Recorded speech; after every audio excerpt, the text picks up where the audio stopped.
የኤርትራን ጉዳይ ላንሳ። አንዳንድ ሰዎች በኢትዮጵያና በኤርትራ መካከል ችግር የተፈጠረው የኢትዮጵያ መንግስት የቀይ ባህር ጥያቄ ስላነሳ ነው ብለው ይላሉ፣ ያስባሉ፣ ይተነትናሉ። ግን አይደለም።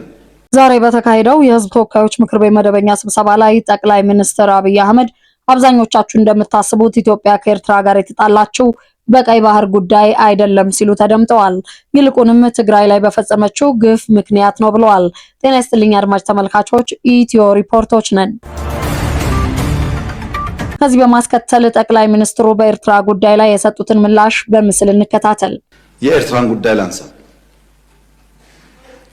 አንዳንድ ሰዎች በኢትዮጵያና በኤርትራ መካከል ችግር የተፈጠረው የኢትዮጵያ መንግስት የቀይ ባህር ጥያቄ ስላነሳ ነው ብለው ይላሉ፣ ያስባሉ፣ ይተነትናሉ። ግን አይደለም። ኤርትራ ከተፈጠረች ዘመን ጀምሮ በኢትዮጵያ መንግስትና በኤርትራ መካከል ኢሹ ነበረ፣ ታውቃላችሁ። እኛ ከመጣን በኋላ አያስፈልግም ይቅርብን ብለን ሞክረናል። 5 ዓመት ለምነናል። ጸቡ የተጀመረው ብዙዎች እንደሚያስቡት የቀይ ባህር ጉዳይ ሲመጣ አይደለም።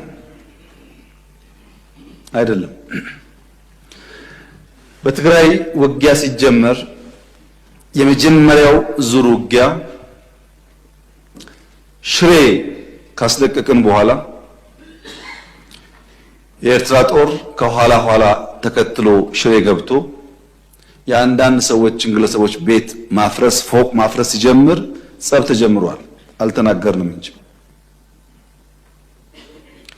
አክሱም ይዘን ስናልፍ አክሱም ገብቶ ወጣቶች በጅምላ ሲረሽን ጸብ ተፋፍሟል።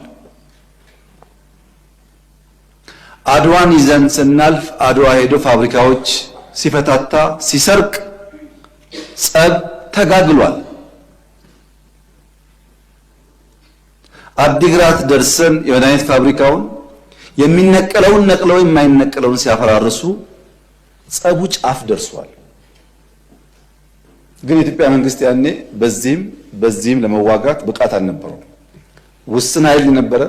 ሽሬን ከያዝን በኋላ ያጠቃነውን ጣት እንከተል ነበር እንጂ የያዝነውን ቦታ እያጸናን አንሄድም።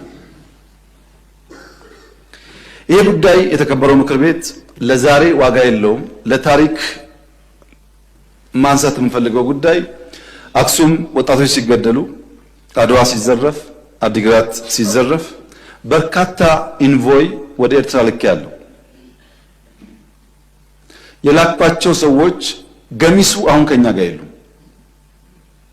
ለምሳሌ ክቡር አቶ ገዱ ያኔ የውጭ ጉዳይ ሚኒስትር ነበሩ። ከአንዴም ሁለቴ ኤርትራ ልኬያቸዋለሁ። የላኳቸው የትግራይን ህዝቤን አታገሷቅሉ፣ ሀብቱን አትዝረፉ፣ ጸቡ ከቲፒኤልኤፍ እንጂ ከትግራይ ህዝብ አይደለም የሚል ነው።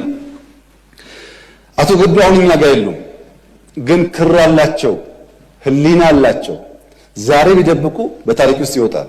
ለምን ጉዳይ ሄደው እንደተነጋገሩ እሳቸውም ያውቃሉ፣ ሻዕቢያም ያውቃል፣ እኛም እናውቃለን። አሉ፣ አልሞቱም።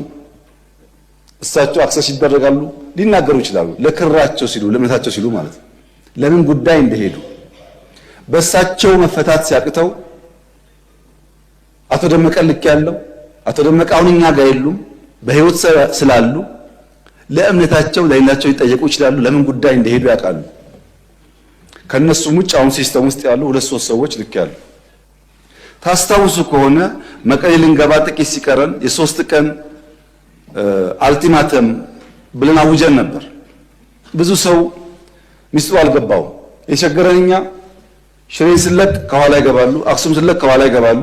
አሁን መቀሌ ስንገባ ደግሞ ገብተው ትልቁን ከተማ ዳሜጅ ያደርጋሉ ብለን ከነሱ ጋር ከአሁን በኋላ ከወቅሮ እናልፋለን ብትሉ ወያኔ ትተን ወደ እናንተ ነው የምንዞረው ውጊያው ብለን ወቅሮ ላይ የሚጠብቅ ፎርስ አስቀምጠን ነው መቀሌ የገባ ነው፣ እንዳያልፉ ማለት ነው።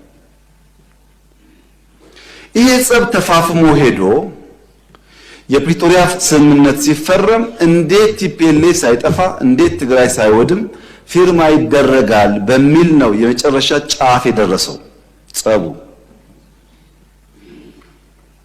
ከዚህ ኃይል ጋር ነው እንግዲህ አንዳንድ ቲፒኤልኤፍ ሰዎች ሆነው ኢትዮጵያን ለማፍረስ እንስራ ያሉት። የትግራይ ህዝብን የሚጎዳና የሚጠቅም ነገር ይሄ መንግስት ነው የሰራው ወይስ ቲፒኤልኤፍ? ሁሉም ቲፒኤልኤፍ ላይሆን ይችላል። አክራሪ ቲፒኤልኤፍ በሚል ሊወሰድ ማን ነው የሚለውን ዛሬ ብዙ ኢሞሽን፣ ብዙ ፕሮፓጋንዳ፣ ብዙ ውሸት ስላለ ችግር የለውም። ነገ ግን ታሪክ ያወጣዋል። ማንም ሰው እውነትን ለጊዜው መሸፈን እንጂ ከናካቴው ማጥፋት አይችልም። እኛ መጨረሻ ፕሪቶሪያ ስንፈራረም መቀሌ ለመግባት አንድ ቀን የቀረን አሸንፈናል። ጦርነቱ እንደምታውቁት ያለው ግን ምንድነው? መቀሌ መግባት ድል አይደለም። ህዝባችንን ማንጠብቅ ከሆነ ተመልሶ ይዘረፋል፣ ተመልሶ ይገደላል።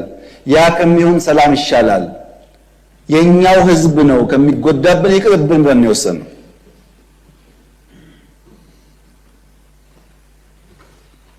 ዛሬ የቲፒኤልኤፍ አንዳንድ ሰዎች ያላቸውን አቋም ሳይ ምን ያክል ህዝባቸውን እንደሚጠሉ፣ ምን ያክል የህዝባቸው በደል እንደማያማቸው ነው የሚገባኝ። ድሮም ብያለሁ፣ አሁን ደግማለሁ። እኛ እውነት ስላለ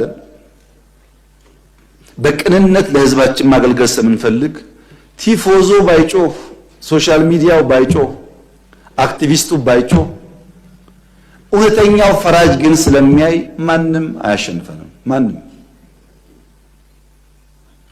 ቲፒኤልኤፍ በኤርትራ ወታደር ዘረፋ እንዳይካሄድበት ስንጠብቀው ኖረን አማራ ክልል ሲገባ ቲፒኤልኤፍ ያደረገው ነገር ያሳፍራል። ፋብሪካዎች አፍርሷል፣ ትምህርት ቤት አቃጥሏል፣ ባንክ ዘርፏል። የኢትዮጵያ መከላከያ ሰራዊት መቀሌ ነበረ በብቸኝነት ቲፒኤልኤፍን አባሮ ሻቢያን ሳያስገባ። መቀሌ አንድ ቤት የፈረሰ አታገኙም።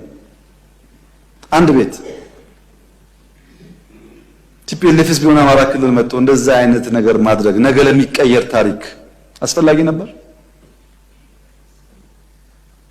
እንደዚህ ያለው ኢትዮጵያን ያላስቀደመ ለጊዜ ድል፣ ለጊዜ ሳውንድ ባይት፣ ለሚዲያ ጫወታ የሚደረግ የፖለቲካ ስብዕና በዘላቂነት በራሳችን ህዝብ ላይ ጉዳት የሚያመጣ ብቻ ሳይሆን በታሪክ መነጽር ሊገባው በየነን ዛሬ ታሪክ እንዳነሳቸው በታሪክ ውስጥ ይነሳል። ታሪክ አያዳላም። ምን አይነት የፖለቲካል ስብዕና ነው የተገነባ ያለው ያላችሁኝ እንደሆነ ፈረንጆች ዴማጎግ ይሉታል። ዴማጎግ ፖለቲካል ካራክተር ያላቸው ሰዎች ወደ ፖለቲካ ሊደርሺፕ ሲመጡ የሚያስቀድሙት ምክንያት ሳይሆን ኢሞሽን ነው።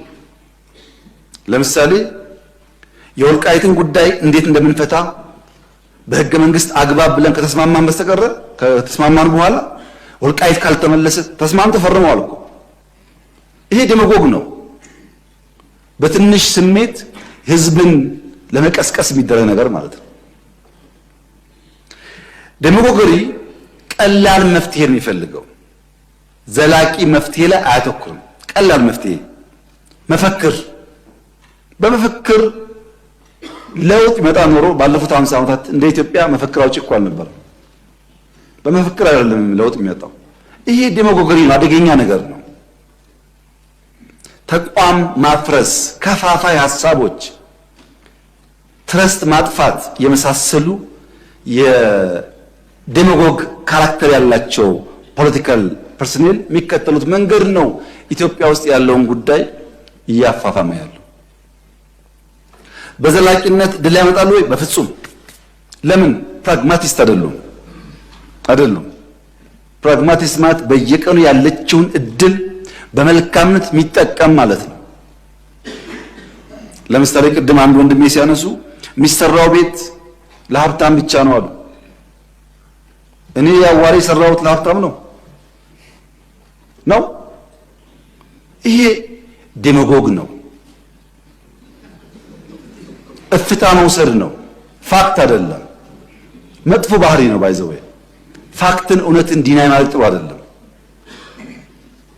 አርሶ አደር ይቀየር ብለን በየመንደሩ ያያችሁ በቲቪ ሰራነው ቤት የሚባል ያልነበራቸው ሰዎች ሽንት ቤትና ቤት ሶፋ ቲቪ ነው ማድረግ ለሀብታም አይደለም። ስንት ሀብታምስ ኢትዮጵያ ያለና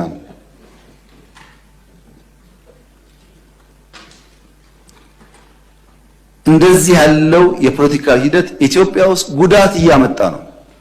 ለምሳሌ ሸኔ ምን አለ? እኛ እነዚህ አህዳውያን ናቸው፣ እነዚህ ሚሊካውያን ናቸው፣ እነዚህ ምናምን ናቸው፣ ከነዚህ ጋር ትግል ትክክል አይደለም ብሎ ጫካ ገባ። እኛ ዩኒቲ ፓርክ ስናስመርቅ ዩኒቲ ፓርክ ማስመረቅ ወንጀል ነው ብለው አሁን ዛሬ ከእንትና ጋር ሰርግና ምላሽ። ታዲያ እንደዚህ ከሆነ እኛ ለምን ተከሰስን? እፍታ ነው። ትናንትና ምን ብዬ ነበር፣ ምን ሰርቼ ነበር፣ የት ጋር ቆሜ ነበር የሚል ነገር አይታይም። ሰው የዕለቷን ብቻ ስለሚያይ ማለት ነው። ይሄ ዴሞጎጊ የተጠናወተን ያለ ባህሪ የኢትዮጵያን ፖለቲካ በከፍተኛ ደረጃ የሚያዛባና ጉዳት የሚያመጣ ነው።